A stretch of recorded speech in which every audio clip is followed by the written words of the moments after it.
Hola, estimados cursantes.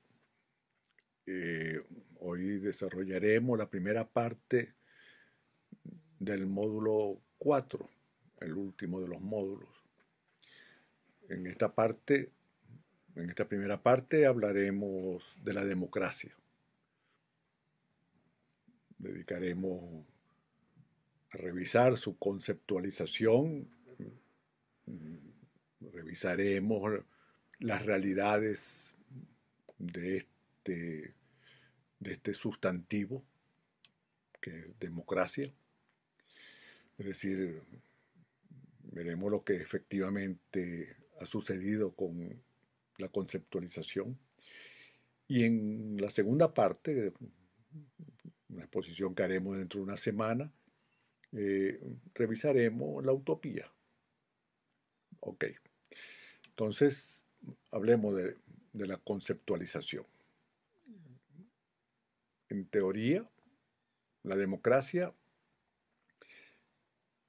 ha sido generalmente entendida como una forma de organización social que asocia la titularidad del poder al conjunto de la sociedad. Eso es lo sustancial. Sin embargo, en los hechos, lo sustancial pasa a ser instrumental. Es por eso que necesitamos hablar de esas dos formas de entenderla, como sustancia, como adjetivo. La concepción de la democracia se remonta a la antigua Grecia.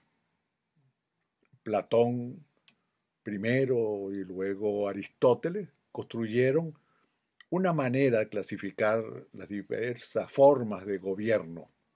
Ellos hablaban de tres tipos de gobierno. La dictadura, donde ambos coincidían que se trata del gobierno de una sola persona. Hablaban de la aristocracia, donde según Platón era el gobierno de los mejores y según Aristóteles era el gobierno de los menos. Y en definitiva hablaron de la democracia, que según Platón era el gobierno de la multitud y según Aristóteles el gobierno de los más. Queda claro pues que para los antiguos griegos la democracia estaba asociada a la fuente de autoridad, la multitud, los, los más. Esa era la fuente que le daba autoridad a la democracia. Sin embargo, avanzada ya la modernidad, la, la democracia se asocia a sus tres valores más importantes: libertad, justicia y equidad. Valores que desde mediados del siglo XVIII comienzan a tener protagonismo, sobre todo a partir de la Revolución Francesa y luego de la valores que luego fueron aplicados por la Comuna de París.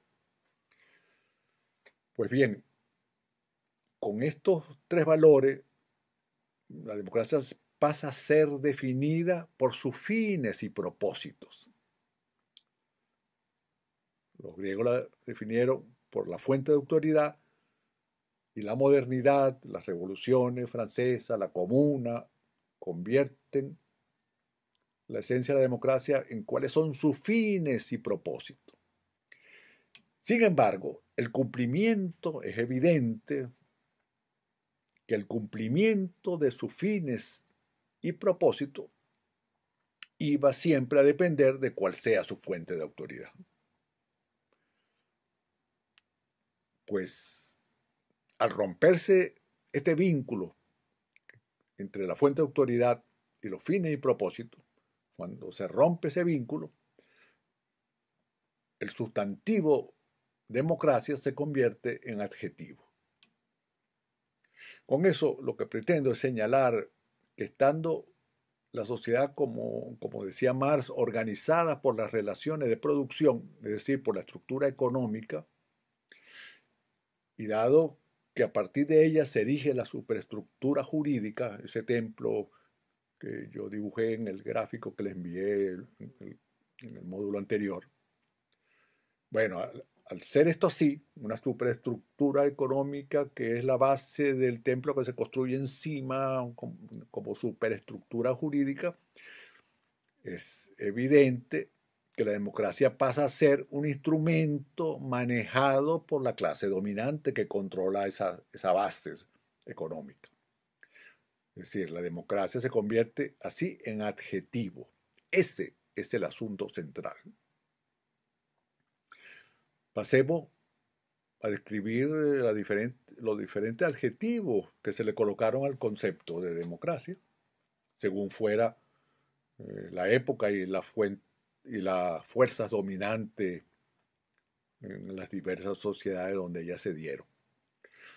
De esas realidades, las históricamente más conocidas son la democracia griega, la democracia burguesa, la democracia norteamericana, la democracia popular, la democracia representativa, que es un nombre más genérico, y la democracia participativa y protagónica. Hablemos de esas seis. La democracia griega. Bueno, tiene el mérito de de haber establecido hace más de 2300 años los órganos que han ordenado y regulado hasta el día de hoy a esa forma de gobierno. La Asamblea de Ciudadanos para la discusión abierta, el Consejo de los 500, que era un órgano central de legislación y ejecución del gobierno, y un órgano jurídico para la aplicación de las leyes. Pues. Fue sin duda una concepción extraordinaria, muy adelantada, que ha permanecido durante 23 siglos y ha permanecido grabado en el inconsciente del colectivo como modelo, como modelo perfecto de democracia. Sin embargo, los valores que ella levantó como bandera, esa democracia griega levantó como bandera, no fueron los valores por los que actualmente se lucha en buena parte de la humanidad. Se trataba solo de los valores de la clase dominante ateniense. La condición de ciudadano en la antigua Grecia estaba restringida a los varones nacidos en Atenas y dueños de la tierra y de esclavos. Las mujeres atenienses, ni siquiera siendo esposas de esos varones, eran consideradas ciudadanas. Y afuera quedaron también los llamados metecos, que era gente no nacida en Atenas, que, bueno, que estaban dedicados a la agricultura, a la artesanía, al comercio, y también quedaron afuera toda esa multitud esclavizada que estaban a su servicio. Para los momentos de este esplendor ateniense, la población de esta ciudad-estado, con todos los territorios cercanos a ella, tendría más o menos 2 millones de, de- de habitantes. Bueno, los ciudadanos en esa población de 2 millones no pasaban de 40, los considerados ciudadanos, realmente ciudadanos, no pasaban de 47.000, algo así como un poquito más del 2% de sus habitantes. Esa era la democracia griega. Hablemos ahora de la democracia burguesa, que surge en la época de la Ilustración europea, luego de aquellos tiempos difíciles de la Revolución Francesa. La, la burguesía insurge en ese momento contra la aristocracia y si bien hace suyo los principios de la revolución, libertad, igualdad y confraternidad, también trae consigo las tesis de Hobbes, que ya habíamos hablado de ella en el módulo uno. Tesis que señalaba que había que obedecer al rico en vez de pretender mandar sobre la pobreza.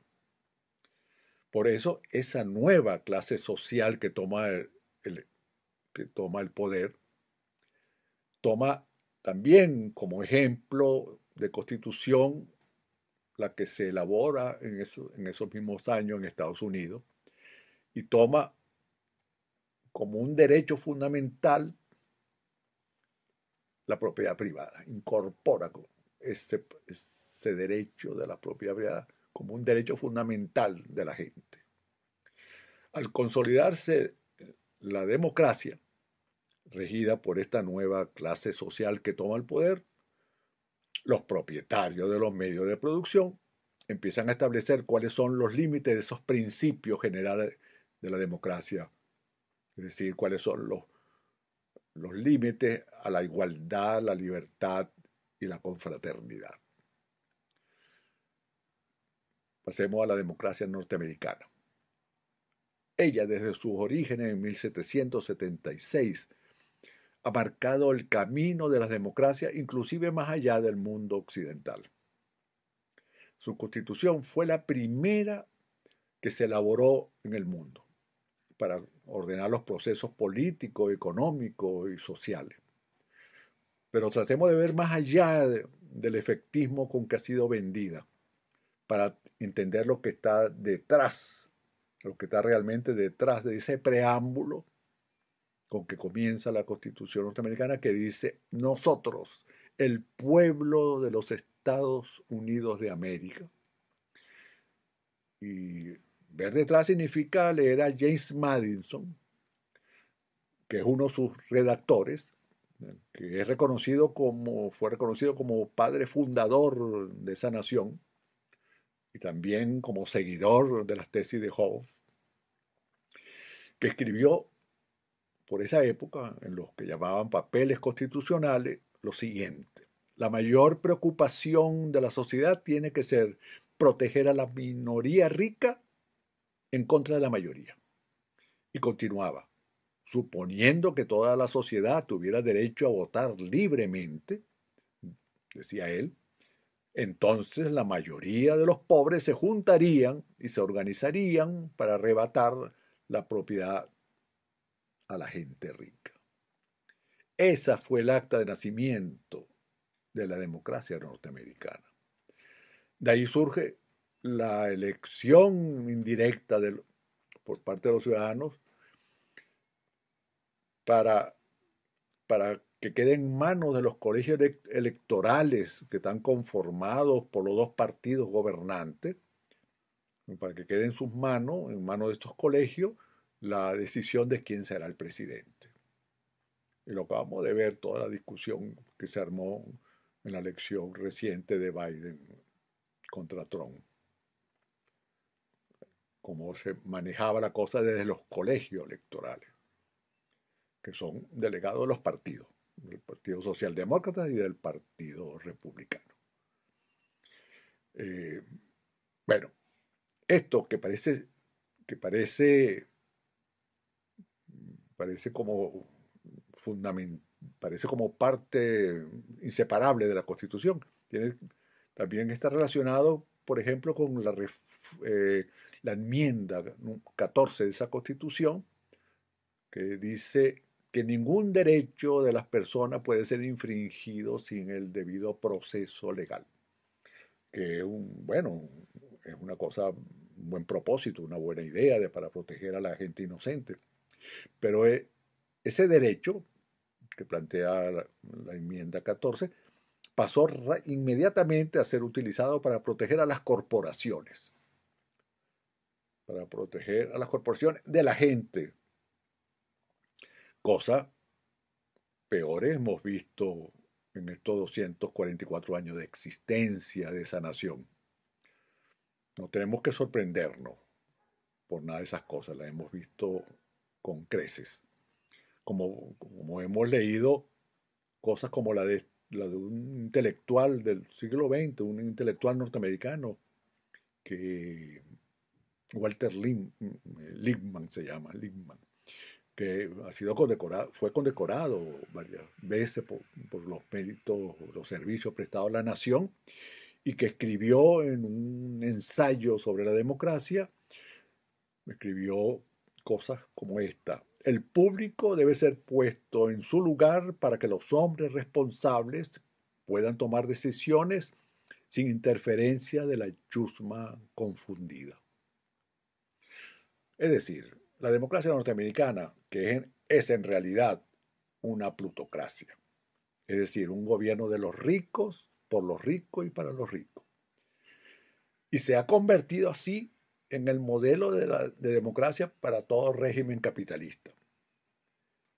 Con ese fin, de hacerlo modelo para todas las sociedades capitalistas, la democracia ha sido llamada democracia representativa, el nombre genérico que le han dado en todos los países, la democracia representativa, donde queda claro todo lo anterior. Los partidos políticos de esas sociedades capitalistas convirtieron la democracia en un instrumento este, que tenía que dedicar sus esfuerzos, bueno, a buscar alternabilidad en el poder, repartiéndose los poderes que conforman el Estado, que se suponen que son poderes autónomos, pero que efectivamente están manejados por los mismos intereses, y que supuestamente tienen autonomía de acción.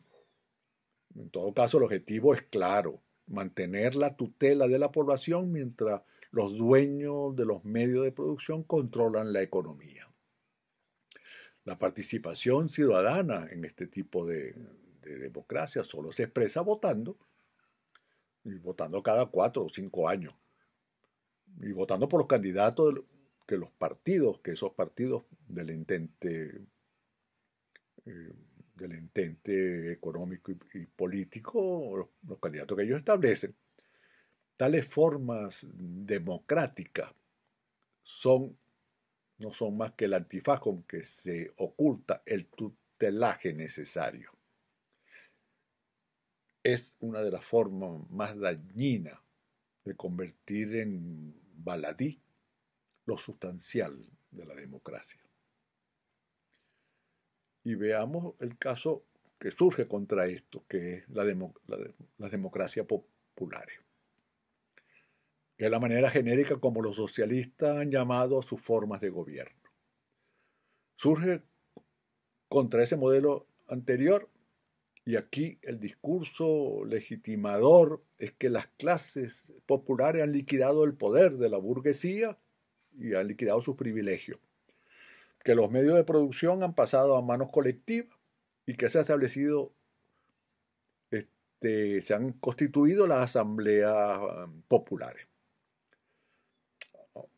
Claro, dado que todo gobierno socialista que se ha establecido en cualquier lugar del mundo ha sido combatido por las fuerzas de los gobiernos capitalistas, como ahora nos sucede a nosotros.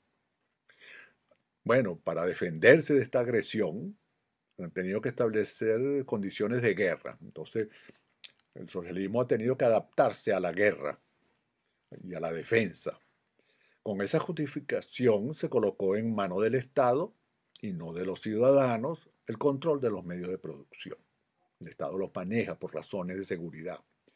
Y por las mismas razones se estableció desde el partido una relación de tutelaje con los ciudadanos, cooptando todas las organizaciones sociales con la gente del partido para mantener todo bajo control por razones de seguridad. Es decir, un partido afanado no en construir un tejido social, un nuevo tejido social, sino en sustituir con su propio tejido a la sociedad, a la real sociedad, a la sociedad real, pues. Tal cosa deja afuera a una parte incuantificable de gente sin que ella sea necesariamente opositora al régimen. Bueno, no es necesario contar cómo los burócratas del partido no solo han impedido el desarrollo de la democracia mm, legítimamente popular, sino que colocado al frente de las empresas socialistas, las han llevado en buena parte del mundo al fracaso, al fracaso económico. No han conseguido una manera eficaz de producir. Lo cierto es que ese socialismo del siglo XX, en su esfuerzo de liberar la sociedad de un Estado opresor, construyó otro que para defenderse deformó esa nueva y más amplia forma de democracia que debía haber surgido. Estas dos últimas adjetivaciones de democracia, que han ocultado conscientemente el horizonte profundo de ella, constituye la más miserable manera de visualizarla. Frente a esto, insurgió como un destello en ese mundo gris la propuesta de Chávez, la democracia participativa y protagónica. Es como se ha dado en llamar nuestra forma de democracia, es como Chávez imaginó nuestra forma de democracia. El artículo 2 de la Constitución nos declara como un Estado democrático y social de derecho y de justicia. Y se señala por lo menos en 7 artículos de esa Constitución cómo los ciudadanos pueden ejercer la participación y el protagonismo. Sin embargo, en lo institucional, esa Constitución mantiene la estructura del Estado similar a aquel de la Cuarta República. Solamente se crearon 2 nuevos poderes que mantienen también meramente autonomía, meramente formal. Fue por eso que Chávez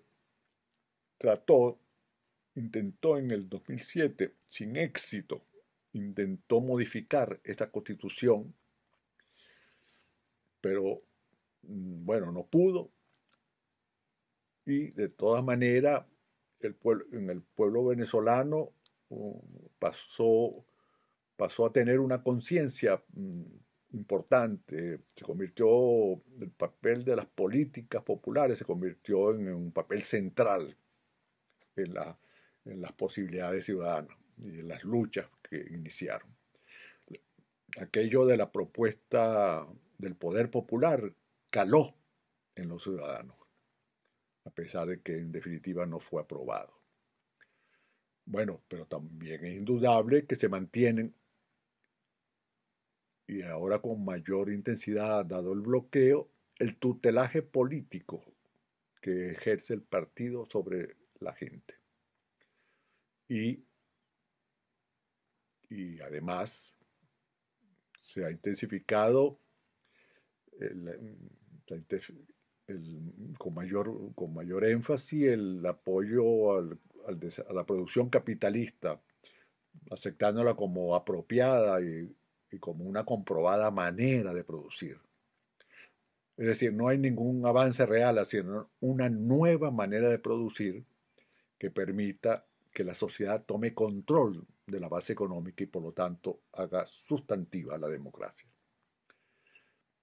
Estas 3 formas de democracia que hemos mencionado, la democracia representativa, la democracia popular y la democracia participativa y protagónica, son las que están en juego y se han confrontado actualmente y se confrontan actualmente en el mundo.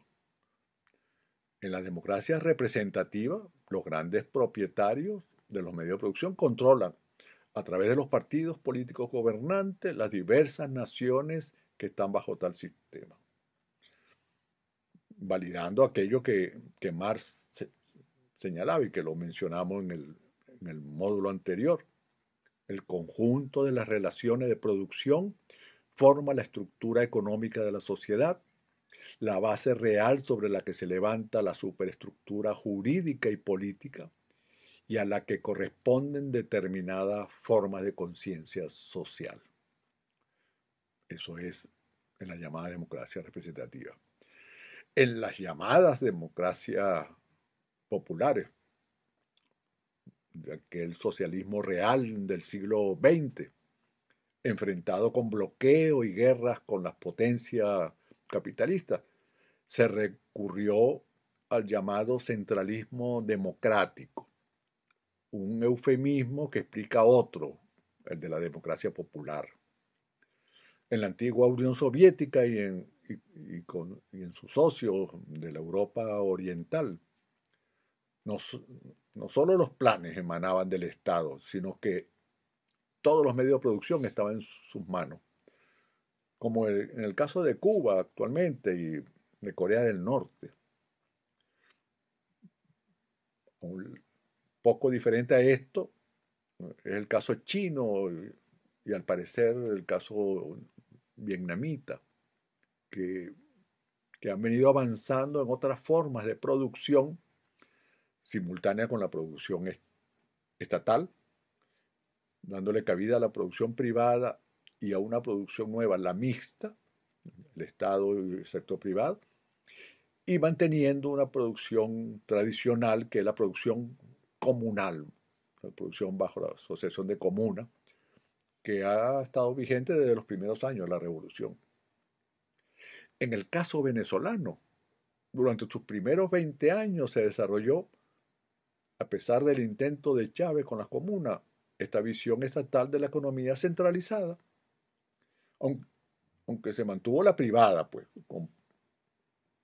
en los planes, pero manteniéndola bajo un control que ha funcionado siempre mal. Ahora se ha decidido soltar los impedimentos y las barreras que pretendieron controlar esa inversión privada, pero sin dar un paso efectivo en el desarrollo de lo comunal.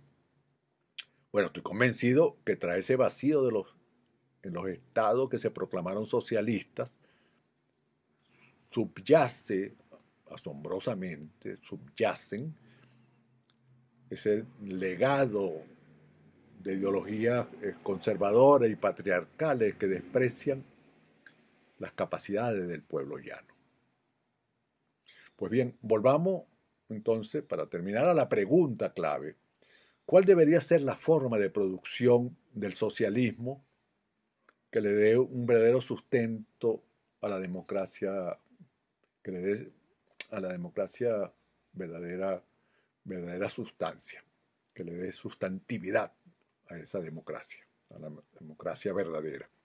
Pues bien, esa pregunta ya había sido respondida por Marx y Engels en su manifiesto comunista, escrito en 1847, hace más de 160 años, 180 años. Bueno, en ese manifiesto decían ellos que solo los revolucionarios pueden conquistar la democracia si el capital es transformado en propiedad colectiva, perteneciente a todos los miembros de la sociedad. Así habrá cambiado el carácter social de la propiedad. Y Marx y Engels reafirman esto 30 años después, luego de su acontecida la Comuna de París, cuando escriben el prefacio a la edición alemana de este manifiesto, donde señalan: la Comuna ha demostrado sobre todo que la clase obrera no puede simplemente tomar posesión de la maquinaria estatal existente y ponerla en marcha para sus fines propios. Requiere, además, de tomar control de la maquinaria, del aparato del Estado. Para eso requiere tener control sobre los medios de producción. Cuando el pueblo organizado en colectivo tome control de los medios de producción y del aparato del Estado, es que habremos liquidado cualquier forma de tutelaje, y esto hay que entenderlo en su más profunda significación para no atribuirle a la forma de producción el papel central y protagónico. Porque el asunto fundamental de la democracia, perdón, el asunto fundamental de la sociedad no es la producción, es la democracia. Bien.